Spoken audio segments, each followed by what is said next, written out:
Hey, how's it going, everyone? My name is Hansley Jones. Welcome to HNH Success Academy for business tips, inspiration, and to be a better you. This episode, we'll be speaking about. I don't know if you're aware, but many big businesses are actually joining together. You have Sainsbury's that have linked with Argos. You have Currys and PC that have also linked with Carphone Warehouse. We are in the era of partnerships. What's happening, especially in the UK economy, is just that many high street shops are actually closing, and due to the Brexit things going on at the moment, there are many uncertainty of businesses, and to order provide a service to people, what they need to do is actually have partnerships to minimize their expenditure, which is mainly staff and obviously buildings and renting and so on and so forth. So it's better for them to actually be in partnership and share a building and actually do things that way. So with Sainsbury's and obviously many big companies also, they have actually have apps. So that's actually minimizes the time you actually spend in the store. So I can literally go to my app and I can, literally order something, which I've done on quite a few occasions, just order some items and I've just collected it in store. I don't even have to go into a store to order it and then wait for it. I can literally do it from my app. And things like eBay and Amazon, they've also partnered with big companies as well. I can order something on eBay and I can collect it from my Argos, whether it's an Argos store or whether it's a Sainsbury's and Argos store. Now this is the thing about partnerships. Even if you've created a brand or you've created a great business and you can partner with another business that can complement yours and there's not a conflict of interest, it works out better for the both of you, because then you can share resources.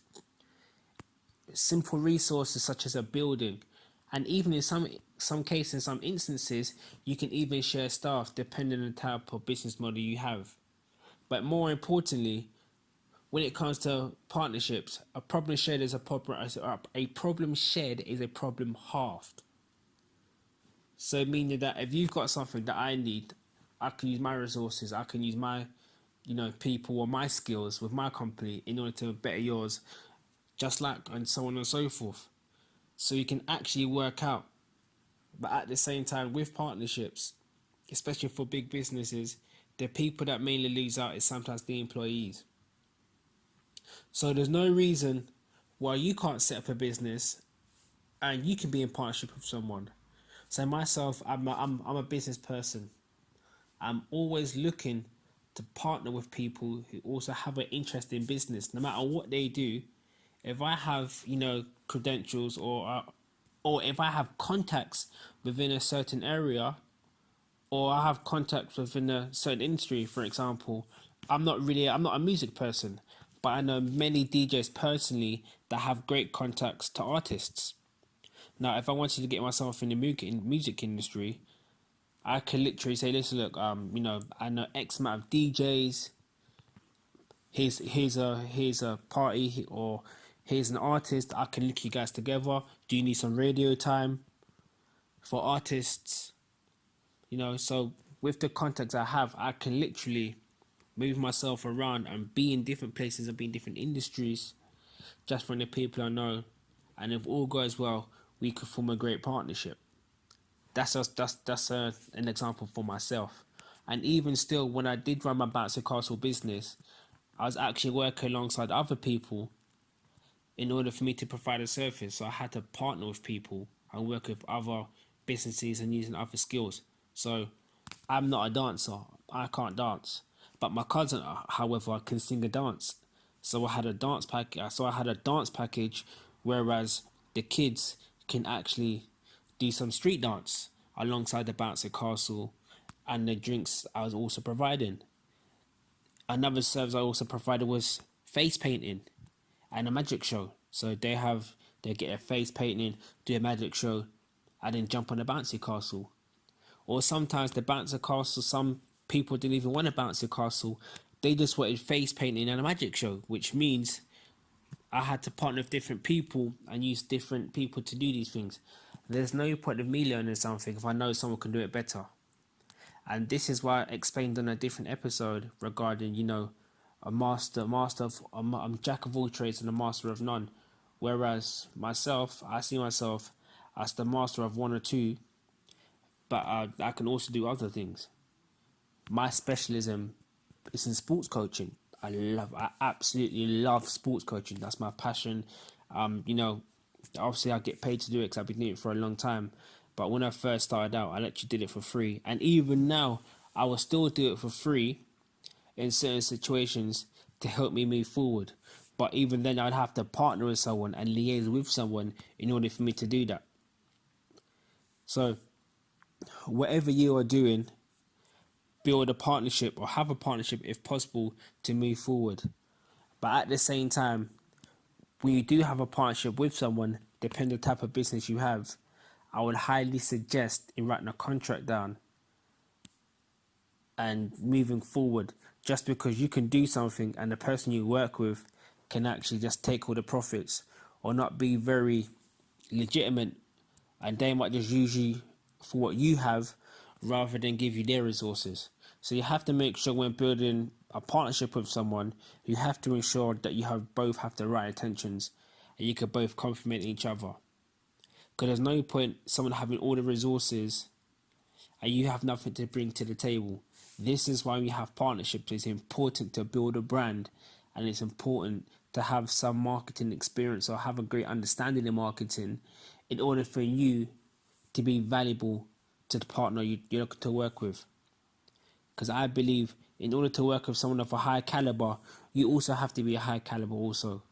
You know, we're talking apples for apples, pear for pears. We're not talking apples and pears together. We're talking like for like. We're talking people that have a vision, you know, that have a mission statement, that they know where they're going, that they know their numbers. You know, they have a map, they have a plan, they have something that they're working towards. And you bring that together, coming together, and see if your plans can complement one another. Because there's no point someone who's thinking globally to someone who's thinking locally. You guys can't work together. And if I'm honest, you can't work together. Now one person's thinking about earning millions, another person's thinking about making a few hundred. That doesn't work. That's not a partnership that will marinate. Because what will happen is the person who's thinking globally will start losing money. The person that's thinking locally will make more money.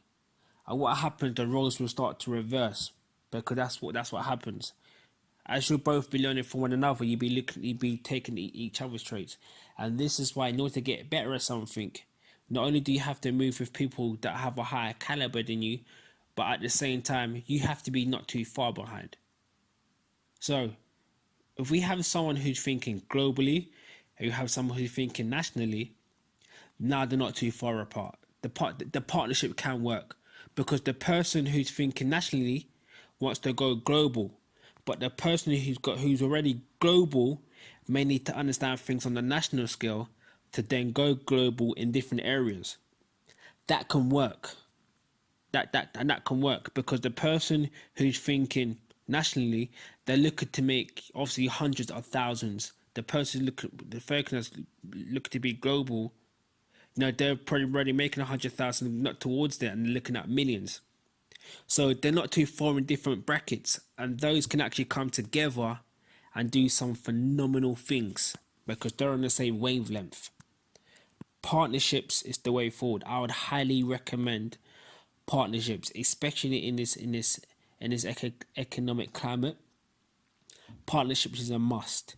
And in future podcasts, I'm actually going to go through the PEST model, which is basically political, economics, social, and technology, on a different podcast regarding the business environment. So, with that being said, myself, I'm always looking to partner with people, partner with businesses, even the business I'm currently in. You know, feel free to drop a comment and to know what I'm interested in doing, and let's see if we. Thank you for taking the time out of your busy schedule to listen to this HNH Success Academy podcast. For more information, please go to www.hnhtravel2success.com for more information and everything I've spoken about, and just to connect with me and my Facebook is Hansley Jones. I look forward to speaking with you. Have a great day on purpose. Take care.